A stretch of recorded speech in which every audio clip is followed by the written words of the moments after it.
Linhagem do Santo Graal, parte 4 por Lawrence Gardner. Entretanto, para a Igreja Esotérica do Graal e para os Cavaleiros Templários, Maria Madalena foi sempre considerada uma santa. Ela ainda é venerada como tal por muitos hoje, mas o fato interessante desta santidade é que Maria é a padroeira reconhecida dos viticultores, o guardião da videira.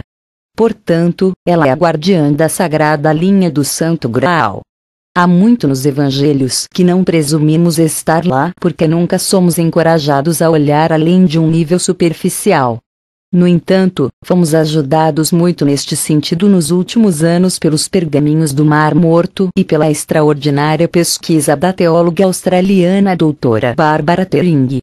Os pergaminhos não apenas explicam os ofícios do Messias de Israel. Eles contam sobre o conselho dos 12 apóstolos, delegados nomeados para presidir aspectos específicos do governo e do ritual. Isso leva a uma maior consciência dos próprios apóstolos através da compreensão de seus deveres e posição da comunidade. Sabemos agora que existem alegorias dentro dos evangelhos, o uso de palavras que até agora foram mal compreendidas. Sabemos que os sacerdotes batizados eram chamados de pescadores, assim como aqueles que os ajudavam transportando os candidatos batismais para os barcos, com os candidatos sendo chamados de peixes. Os apóstolos Tiago e João foram ambos ordenados pescadores, mas os irmãos Pedro e André eram pescadores leigos, a quem Jesus prometeu um estatuto ministerial, dizendo: "Eu vos farei pescadores de homens". Além disso, sabemos agora que havia um jargão particular da era do Evangelho, um jargão que teria sido facilmente compreendido pelos leitores da época, incorporando palavras que foram perdidas para uma interpretação posterior. Os evangelhos estão cheios de palavras jargão. Os pobres, os leprosos, a multidão, os cegos, mas nenhuma delas é o que hoje supomos que isso signifique. Definições como nuvens, ovelhas, peixes, pães e uma variedade de outros foram todos relacionados, assim como nossas modernas estrelas, para as pessoas.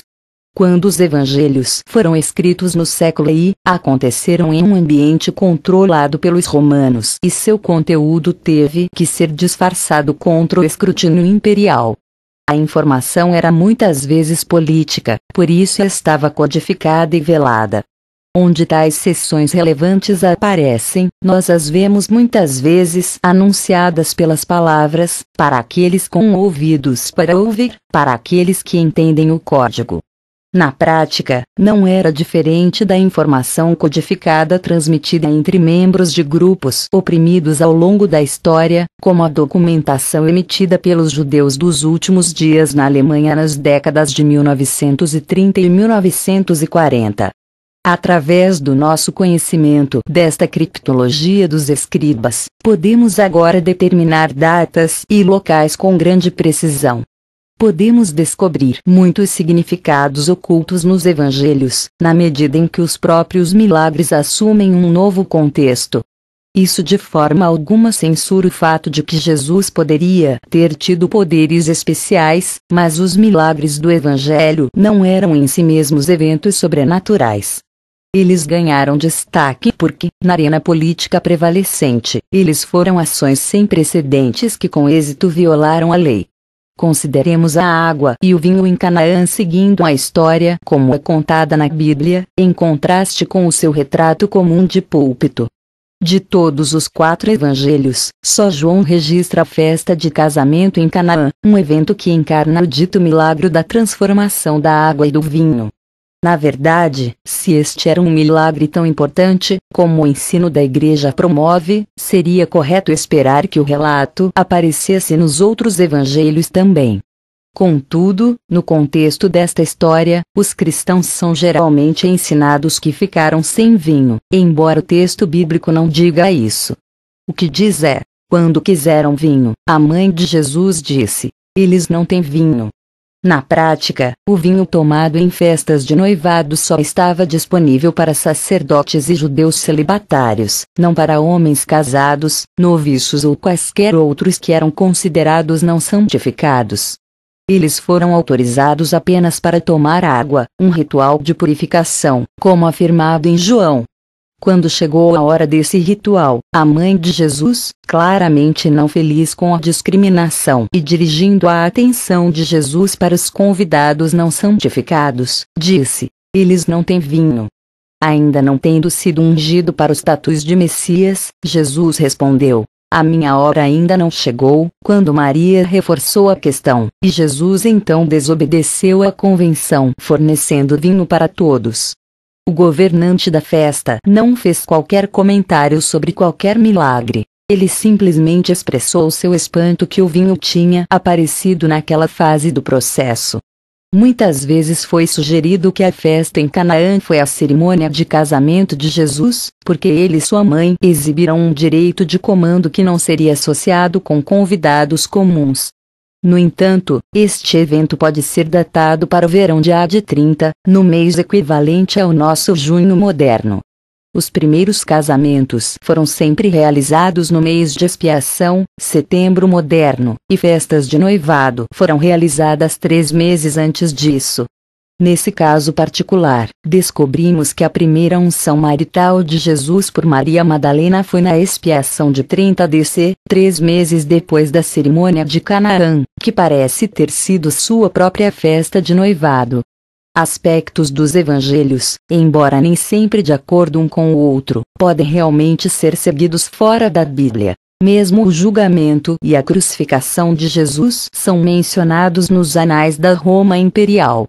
Crucificação. Podemos agora determinar, a partir do levantamento cronológico, que a crucificação ocorreu na Páscoa de março de 33 DC, enquanto a unção do segundo casamento de Betânia foi na semana anterior. Sabemos também que, naquela fase, Maria Madalena tinha que estar grávida de 3 meses, o que significa que ela deveria ter dado à luz em setembro de 33 DC. Se os evangelhos são lidos como estão escritos, Jesus aparece como uma dinastia libertadora, esforçando-se por unir o povo da região contra a opressão do Império Romano. Judeia naquele tempo era apenas como a França sob ocupação alemã na Segunda Guerra Mundial. As autoridades eram controladas pela força ocupacional militar e os movimentos de resistência faziam parte da vida cotidiana. Jesus era esperado e, no final da história do Evangelho, havia se tornado um Messias ungido. Curiosamente, nas antiguidades dos judeus, Jesus é chamado de homem sábio, professor e rei, mas não há menção alguma sobre o seu ser. Enquanto os pergaminhos do Mar Morto identificam o Messias como o comandante militar supremo de Israel, o Novo Testamento também deixa claro que os apóstolos estavam armados. A partir do momento do recrutamento, Jesus verificou que todos eles tinham espadas e, na prisão de Jesus, Pedro empunhou sua espada contra Malco. Mesmo o próprio Jesus disse: eu não vim para enviar paz, mas uma espada. Muitos dos judeus de alto escalão em Jerusalém estavam bastante satisfeitos em manter posições de poder apoiadas por um regime militar estrangeiro. Além disso, os grupos hebreus eram sectários e não queriam compartilhar seu Deus Jeová com ninguém, certamente não com gentios impuros, árabes e outros não-judeus. Para os fariseus e saduceus, os judeus eram o povo escolhido de Deus. Ele pertencia a eles. Eles pertenciam a ele. Mas havia outros judeus, em particular os nazarenos e essênios, que foram influenciados por uma doutrina ocidental mais liberal.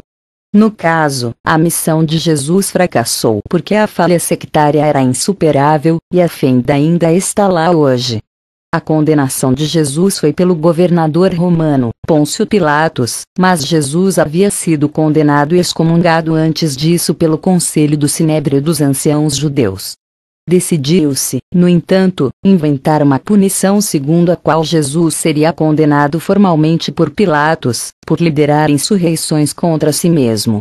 Conforme confirmado recentemente pelo juiz supremo e procurador-geral de Israel, era completamente ilegal para o conselho do Sinédrio reunir-se durante a noite ou funcionar durante a Páscoa, então o momento de consumar Jesus na lei romana era perfeito. Quanto à morte de Jesus na cruz, é perfeitamente claro que esta foi a morte espiritual, não a morte física, como determinado pela regra de 3 dias que todo mundo no século I teria entendido. Em termos civis e legais, Jesus já estava morto quando foi colocado na cruz, antes do qual foi denunciado, flagelado e preparado para a morte por decreto, excomunhão. Durante 3 dias Jesus teria sido nominalmente doente, com a morte absoluta chegando no 4º dia. Nesse dia ele seria sepultado, enterrado vivo, mas durante os 3 primeiros dias ele poderia, de fato, ser ressuscitado, como ele havia predito que seria o caso. As ressuscitações e as ressurreições, exceto o fato de que Jesus uma vez desprezou a regra com Lázaro, só poderiam ser realizadas pelo sumo sacerdote ou pelo pai da comunidade. O sumo sacerdote naquela época era José Caifás, o homem mesmo que condenou Jesus, portanto a ressurreição teve que ser realizada pelo pai patriarcal. Há relatos de evangelhos de Jesus falando na cruz com o Pai, culminando em Pai, em tuas mãos eu confio o meu espírito, e o nomeado pai do dia foi o apóstolo dos magos Simão Zelotes. Os cristãos são ensinados que a morte física de Jesus foi provada pelo sangue e pela água que fluíram quando foi perfurado pela lança, mas isso foi muito mal traduzido.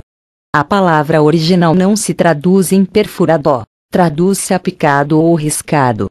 Isso, por sua vez, foi mal traduzido para o verbo latino abrir, e depois para a palavra inglesa perfurado. Na verdade, assim como hoje, para a ação reflexa foi coçar, cutucar ou picar a pele com um instrumento afiado. Um cirurgião da British Medical Association declarou recentemente: medicamente, a saída de água é impossível de explicar. O sangue que flui de uma ferida da facada é evidência da vida, não da morte. Seria preciso uma laceração grande e aberta para que qualquer gota de sangue flua de um corpo morto, porque não há ação vascular. No caso, é evidente que Jesus sobreviveu. Isso é explicitamente mantido em evangelhos não canônicos e até mesmo o Corão Islâmico confirma o fato em termos não incertos. Durante aquela tarde de sexta-feira, quando Jesus estava na cruz, houve uma mudança de hora de 3 horas. O tempo foi registrado então por relógios solares e por sacerdotes que marcaram as horas por uma sequência de sessões de oração. Em essência, havia horário diurno e horas noturnas. Hoje temos um dia de 24 horas, mas, em João, Jesus é registrado como dizendo: não há 12 horas e um dia. Havia, na prática, 12 horas e um dia, e em outras 12 horas na noite, com as horas do dia que começam no nascer do sol. De vez em quando, o início do dia mudava, como resultado do qual o começo da noite mudava. Na época da Páscoa, março moderno, o início do dia teria sido em algum lugar em torno de 6 horas da manhã, como sabemos.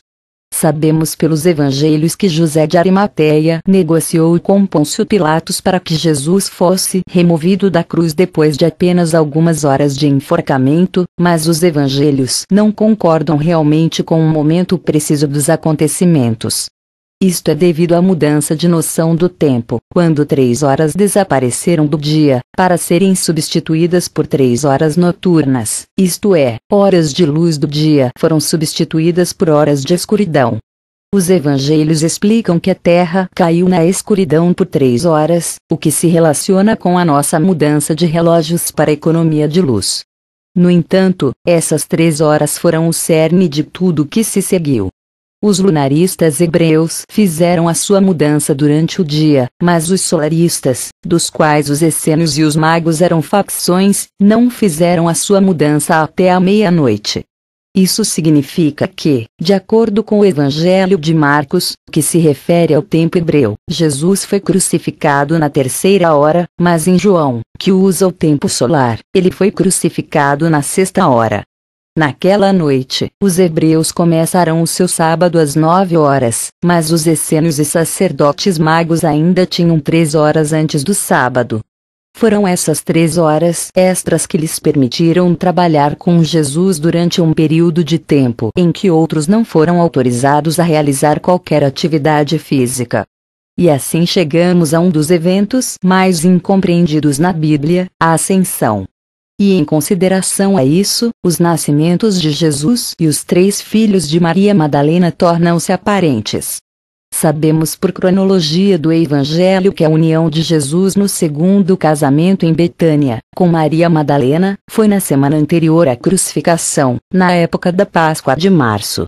Também que, nessa fase, Maria estava grávida de 3 meses e deveria, portanto, ter dado à luz 6 meses depois.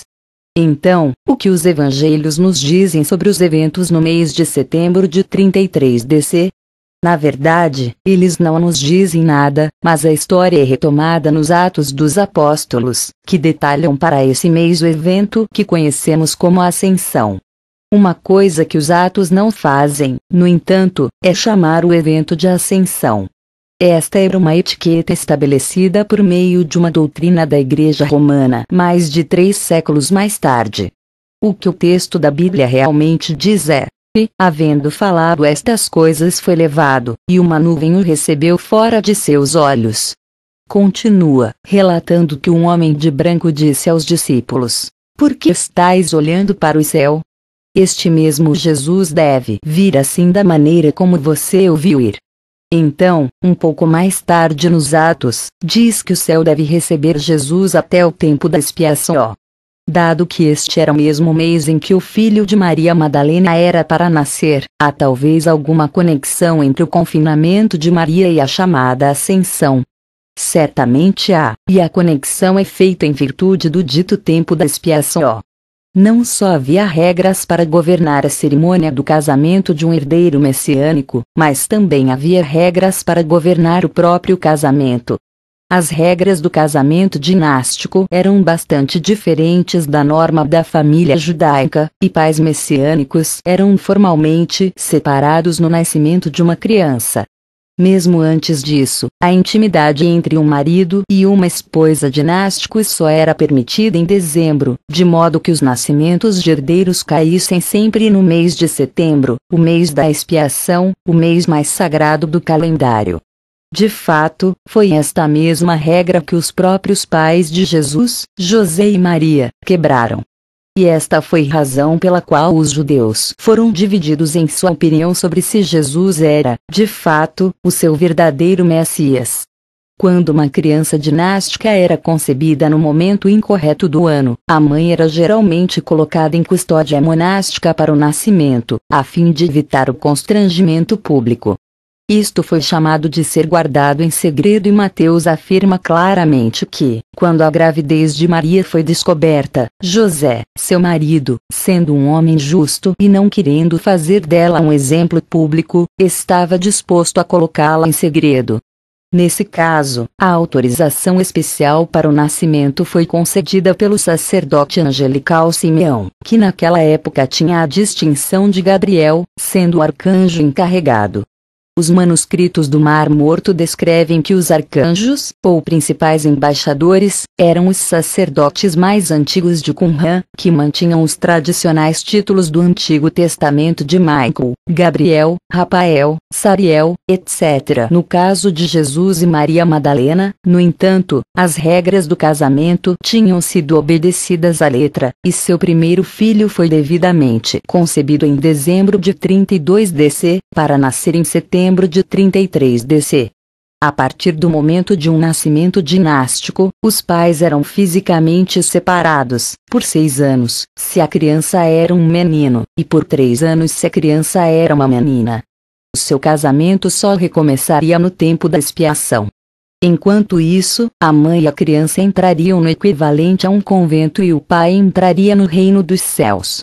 Este reino era realmente o alto monastério dos essênios em Mirte, no Mar Morto, e a cerimônia da entrada foi conduzida pelos sacerdotes angélicos sob a supervisão do líder nomeado dos peregrinos. No livro do Êxodos do Antigo Testamento, os peregrinos israelitas foram levados para a Terra Santa por uma nuvem. De acordo com esta imagem do Êxodo, o líder sacerdotal dos peregrinos foi designado com o título de nuvem.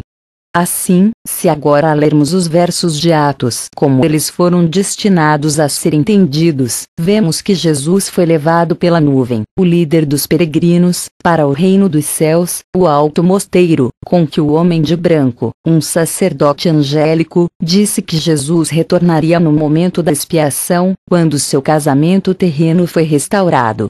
Se olharmos agora para a Epístola de São Paulo aos Hebreus, descobrimos que ele explica o referido evento da ascensão com algum detalhe maior.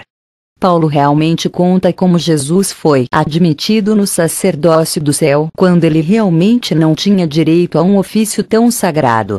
Ele explica que Jesus nasceu, por meio de seu pai José, na linha davídica de Judá, uma linha que tinha o direito de realeza, mas não tinha direito ao sacerdócio, pois essa era prerrogativa exclusiva da linha de Arão e Levi. No entanto, diz Paulo, uma dispensa especial foi concedida, e que para o sacerdócio ser mudado, houve necessidade de uma mudança também da lei. Como resultado dessa mudança expressa da lei, explica-se que Jesus foi habilitado a entrar no reino dos céus na ordem sacerdotal de Melquisedeque. Em setembro de 33 DC, portanto, nasceu o primeiro filho de Jesus e Maria Madalena, e Jesus entrou devidamente no reino dos céus.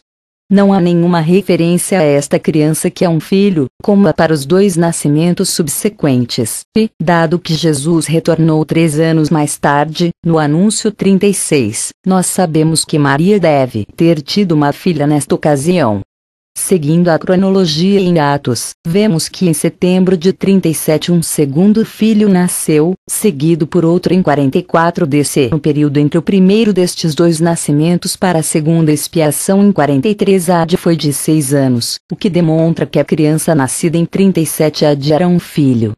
Este fato também é transmitido pelo uso de encriptação enigmática, a mesma formulação enigmática proporcionada à criança de AD 44, por isso sabemos que este terceiro filho também era um filho. Continua.